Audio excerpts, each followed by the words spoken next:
Hi friends, ఈరోజు వచ్చింది chicken కూర ఫ్రెండ్స్. చూడండి చేసే విధానము. ముందుగా చికెన్ కట్ చేసుకుని చిన్నగా ముక్కలుగా చేసుకున్న తర్వాత మళ్ళీ అన్నీ ఒక క్లీన్ చేసుకుని ముక్కలు అన్నీ నీట్గా కడిగేసి 4 సార్లు కడగాల. బాగా నీట్గా తర్వాత నీళ్ళన్నీ ఉప్పేసిన తర్వాత మళ్ళీ తర్వాత మసాలాలు రెడీ పెట్టుకోవాలా. ఎర్రగడ్డ, తెల్లగడ్డ, అల్లము ఇవన్నీ రెడీ చేసి పెట్టుకోవాలి. రెడీ చేసి పెట్టుకుని మిక్సీలో వేసేయాల.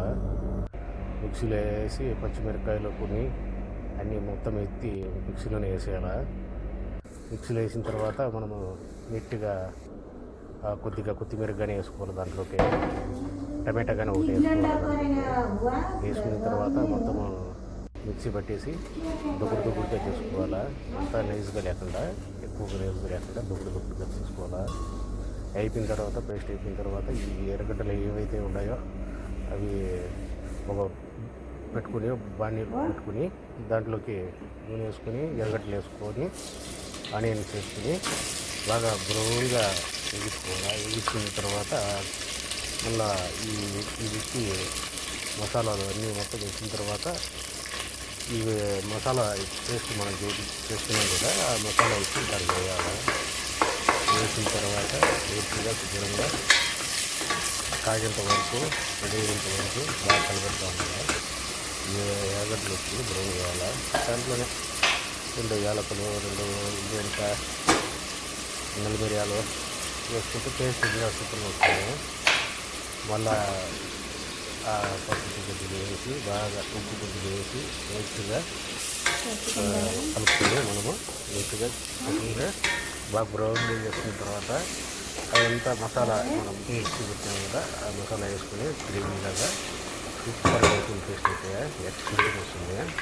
సింపుల్ ప్రాసెస్, ఎక్కువ లేట్ లేదు, తొందరగా అయిపోతుంది చికెన్ కూర.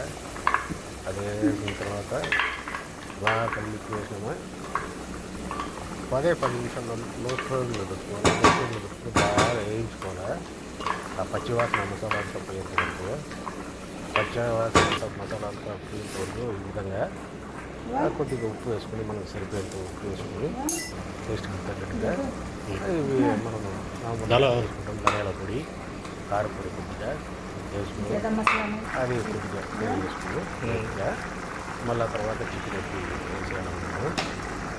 ఇవన్నీ బాగా చేసుకుని నీట్గా ఆ తర్వాత వచ్చింది రైస్ కానీ అయిపోయింది. మాకు పక్కనే కరిగేది వెళ్ళి నీట్గా మనం కడిగి పెట్టినవి నీట్గా ఫ్రై బాగా వేయించుకోవాలి. దాన్ని ఆ మసాలాలోనే. ఇప్పుడు దీంట్లోనే నీళ్ళు మనకి ఆల్రెడీ ఫుల్గా ఉంటాయి. చికెన్లోనే ఆల్రెడీ ఉన్నాయి, మనం కడిగినా కాబట్టి ఆ నీళ్ళే సరిపోతాయి.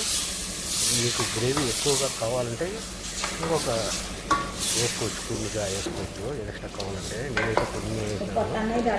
ఇదంతా వేసిన తర్వాత కొద్దిగా వేసాను.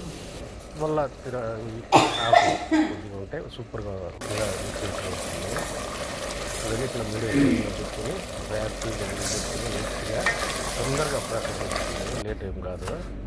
కొద్దిగా ధనియాలు పైన చల్లుకుంటే ఎక్సలెంట్గా వస్తుంది. నెక్స్ట్ ఇది వేసుకున్న తర్వాత వస్తుంది. అంతా అయిపోయింది. ఇంకా 10 నిమిషాలు లో ఫ్లేమ్లో, మీడియం ఫ్లేమ్లో పెట్టేసి ఉడకనియాల. ఆ నీళ్ళే సరిపోతాయి మనకి. కొద్దిగా లైట్గా వేసుకోవాలంటే లైట్గా వేసుకోవాలి. అదిగా లేకుండా ఎందుకంటే గ్రేవీ ఎక్కువగా కావాలంటే ఎక్కువగా వేసుకోవచ్చు. మేము తక్కువనే సరిపోతుంది, గ్రేవీ తక్కువగానే వేసుకోవచ్చు. అయిపోయిన తర్వాత నీట్గా ఉప్పు సరిగ్గా లేదా అని చెక్ చేసిన తర్వాత మొత్తం అన్నం తీసుకొని హ్యాపీగా సర్వ్ చేసుకోవడమే, అంతేనా. సూపర్గా వస్తుంది. ట్రై చేయండి, ఎక్సలెంట్గా ఉంటుంది. ఇది సింపుల్గా ప్రాసెస్. ఇది పచ్చిమిరపకాయలు కానీ ముందుగా ఆల్రెడీ వేసినాం, కారం తగ్గట్టుగా చూసుకుని వేసుకోవాలి మనము. ఇది సింపుల్ ప్రాసెస్, తొందరగా అయిపోతుంది. 10 నిమిషాల్లో అయిపోతుంది. ఎక్కువ టైం పట్టదు. చికెన్ కాబట్టి ఇది తొందరగా మగ్గిపోతుంది. Okay, bye friends.